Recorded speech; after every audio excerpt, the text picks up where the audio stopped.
Hi. What I'm going to talk about today is how to sow pelargoniums successfully. Many of you may have had mixed success, like I, with sowing pelargoniums, but there is a method that I recently learned from Movitz, and I'm going to explain how that works. And I must say that it's worked really, really well for me with excellent success. So I call this method the Movitz method of sowing pelargoniums. What you need is a good surface to work on and a few tools.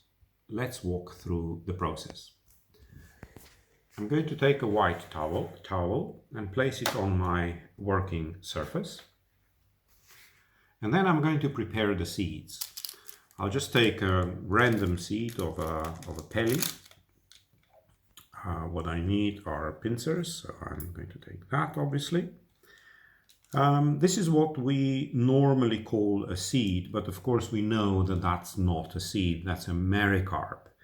It consists of an awn, or what we popularly call a tail, which I'll take off, and then it consists of a husk within which the seed is contained. I'll try to extract the seed by gently pressing towards the hull, and I'll take the seed out. And this is why you really need a white surface, because seeds have the tendency to fly around. So it's really useful to have a white surface to find where they might end up. And that is the actual seed.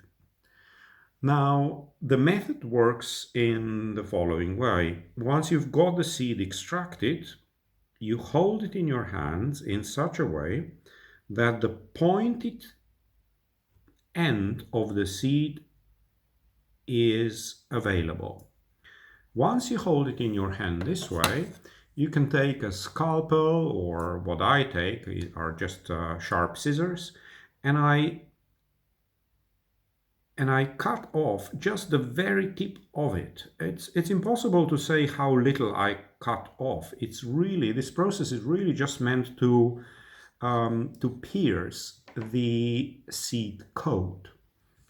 This enables water penetration into the seed much more easily and more successfully than would naturally happen. And this process is called scarification. Once I've scarified the seed, I take a plastic container. You can use a petri dish if you like, or you can use a glass that you then cover with a little bit of cling film.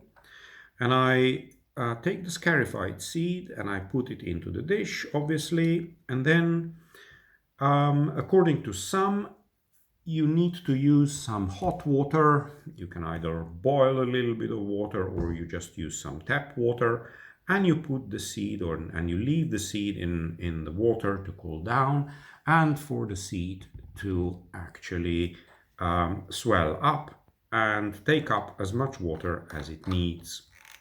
You obviously shouldn't forget to label your container, and then after a day you remove the water and leave the seed in just a drop of water so that it has access to air. Once you've prepared your seeds in this way, in a couple of days the seeds will start to germinate. You will see that the seeds have germinated because they push out a small rootlet. You can see a germinated seed on this particular in this particular case. You see that the small rootlet has penetrated out of the seed itself, and at this stage the rootlet is ready to be planted on. Now, to plant on, of course, you need a pot. And I've got a pot available here with a little bit of substrate. I use exactly the same substrate that I normally use for planting pellies. And I plant the seed with the little rootlet pointing towards the bottom. This is a little bit fiddly and requires steady hands, but once you've done this, the plant will normally grow and it will develop into a small plantlet in a couple of days.